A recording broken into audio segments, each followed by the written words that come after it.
Hello and welcome to Watch Releases Recap for the week of August 11th until August 18th. Let's begin with Yema and their Sous Marine Diver Watch. Yema is a French watch company with a rich history. Back in 1960s and 70s, they created a lot of great watches such as Superman Diver with their proprietary locking mechanism on the bezel. They went out of business for a bit, and a few years ago they were brought back to life. I actually owned and reviewed a few different Yema watches, including their GMT and Diver versions of the Superman Heritage Diver. Well, now they created a brand new design, a brand new modern diver with a modern design language. This one is called the Sous Marine, and it's priced around €1,000 on the Rise of Beats bracelet. I really like the way this watch looks. On both the integrated rubber strap, which is a little bit cheaper, as well as this Rise of Beats bracelet. I don't know why, but I really enjoy these straps. I think they just make the watch so comfortable on your wrist. This watch has a reasonable 40.5mm case diameter. It's only 12.2mm thick, and it has a 46mm lug-to-lug distance, which is very good, especially for guys with a bit of a smaller wrist. I think this one should wear pretty comfortably. The watch is powered by the caliber Yema 2000, which is essentially a modified ETA movement. I think it's a pretty cool release. I like the look of this watch, I like the overall design, and the price point is right around that sweet spot, around $1,000. So, well done Yema. Moving on, we have a couple of new G-Shock limited releases. Let's start first with the G-Shock and Undefeated collaboration. Apparently Undefeated is one of these really popular streetwear brands. I don't know anything about streetwear or fashion, so I never heard about this company before, but it is big, and they are collaborating with G-Shock to create their own limited edition watch. It seems like almost every week on this show I talk about different collaborations from G-Shock. This week we have two different collaborations. One of them is this one. It's essentially a DW6900 G-Shock with a slightly modified design, a different color dial, different color accents on the bezel, and a few other small changes like the packaging and such. But everything else is essentially the same old G-Shock, the same functionality, the same movement, the same dimensions. This one will be priced at $190, and it is a limited edition. So I think this one is going to be popular with both collectors of this Undefeated brand, and they want to have that NATO strap that says Undefeated on it, and also G-Shock collectors that just want to have as many different G-Shocks as possible. I think this one's going to be popular with both of those fields. Now, another limited release G-Shock. This one is a collaboration with a company that I have definitely heard of called Coca Cola. At first, I wasn't so sure about this collaboration. Why would you want a watch that says Coca Cola on it? But the more I look at it, the more I find it almost charming. Coca-Cola is one of those brands that have exceeded just being a brand, and now they're sort of a cultural icon. And G-Shock is also one of those brands that became a cultural icon, so I guess it makes sense for them to collaborate. I don't know if it's the first collaboration they have ever done, but this one is a cool one. So they have the red version, they have the DW6900, just like the previous watch, but they also have the DW5600, which is the square face G-Shock. So you have your choice between the two. Also, this watch is available in the two different color combinations. You have the sort of green, almost Sprite looking one, and then you have the traditional red one. It comes in the traditional G-Shock tin can, just in a slightly different shape, and of course has Coca-Cola written all over it. These ones are going to be priced, I believe, at around $160. Again, essentially the same old G-Shocks, the same movements, the same case shapes, the same case sizes, just with different color variations. But one small difference is that when you engage the lume, you see a little Coke bottle lit up at the back of the display. I think that's kind of an interesting touch. Again, I think this one's going to be popular with G-Shock collectors, as well as the collectors of Coca-Cola memorabilia. Tissot PRX 40mm, now in the PVD coated gold case. I think last week or a couple of weeks ago I talked about the PRX 35 in the same color variation with the same movement, just in a smaller case. Well, now Tissot have added another larger version of the same watch. To be honest, I prefer the smaller 35mm version. For some reason this one just looks a little bit too blingy, too Mr. T, and that's coming from a guy wearing a two-tone Submariner.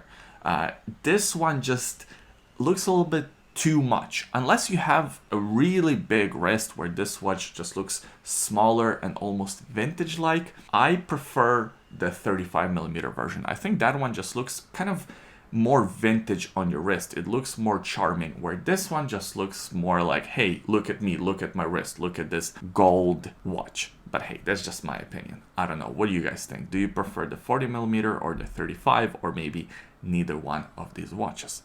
All right, moving on. Glashütte Original Senator Chronometer. Yes, these watches do look very attractive. They have white gold cases, beautiful silver dial, these Roman numerals executed in blue, look very classy. Of course, you have very clean design with the sub-dials at the 6 o'clock position. That's for the running seconds hand. Then you have the sub-dial by the 12 o'clock position. That's your power reserve, also AM and PM indicator. Then at the 3 o'clock position, you have a date, and the date wheel changes in a very interesting manner. The movement here is a very complicated movement that took a lot of time to finish, and it is perfected to incredible standards of accuracy. They have to send it to their mother-in-law to test. That's how rigorous they are about the testing. But at the end of the day, I don't know. It feels like too big to be a dress watch at 42mm, and it looks good, but it doesn't look like it stands out too much. Maybe that's the point. The point is for it to look very traditional and to look very kind of simple, is this quiet luxury, so to speak. Not my cup of tea, but hey, I just wanted to highlight it. This watch here does look very beautiful, and it costs $32,000. All right, let's talk about something a little cheaper. The new Junghans Meister S Chronoscope. Junghans is also a German brand, just like Glashutte, but they are in a completely different price point. These watches are around 2,500, 3,000 euros. I reviewed a Chronoscope about a year ago, and I'm super impressed with these watches. This watch here is not my favorite Junghans that I've ever seen, but it is still kind of cool. The thing that turns me off from this watch is the sheer size of it. 45mm case diameter with 16mm thickness. Part of the thickness and the size of this watch is because of the movement. It is essentially powered by the ETA 7750. This watch also has 200 meters of water resistance, so it is sort of a sporty, tougher version of a chronograph. It's not your standard Junghans that's more of a dress watch. This is more of a sports watch.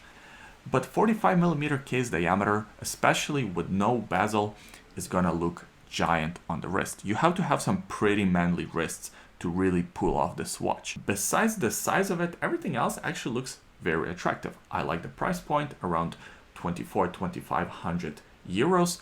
I like the integrated rubber strap. I think it looks actually really, really nice. And usually I prefer watches on bracelets. In this case, I actually prefer the look of this watch on the integrated rubber strap over the bracelet. So overall, I think Junghans did a pretty good job here.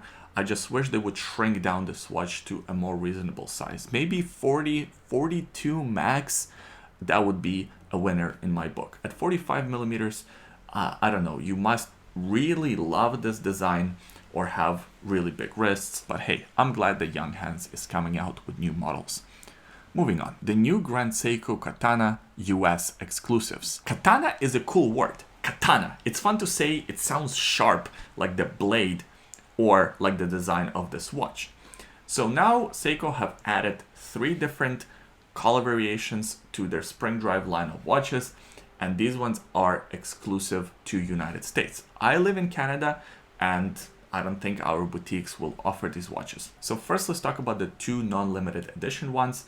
We have one with a green dial and one sort of with this gray bluish dial. Both of them kind of look like sandpaper.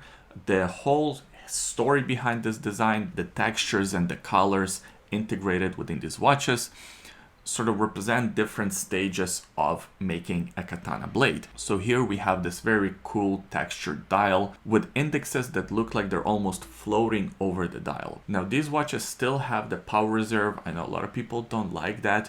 I actually don't mind the power reserve indicator. I think it looks all right, and I think overall here it's integrated pretty well. It doesn't really stand out like a sore thumb. The one that is really the coolest one is the limited edition. I think it's limited to 500 pieces, and it has this red color. The way this dial is designed and executed is there to mimic the strike of a hammer on a blade and the sparks that are coming off of that process. I can definitely see that. A lot of these designs and stuff is marketing fugazi, but with this one, yeah, you can kind of see, yeah, kind of looks like that. And I also think that they're reasonably priced. So the two non-limited edition ones, I believe, are $5,600, and the limited edition one is $6,000. I would go for the limited edition one. I think it looks really cool, but I think it will be very difficult to get because they're only making 500 of them. So if you like these watches and if you are in the United States, maybe call up your AD and see if you can reserve one. And that's it. Those are the releases for this week. Leave a comment in the comment section below. Let me know what you think about these releases. Do you agree with my opinions? Do you disagree? I'm just a man. I am wrong sometimes. I am right sometimes. And I always enjoy reading your comments. Give this video a thumbs up if you enjoyed it. Subscribe to the YouTube channel. And we'll see you next time. Bye. Oh, also, Bond is back. He's very tired from working all day.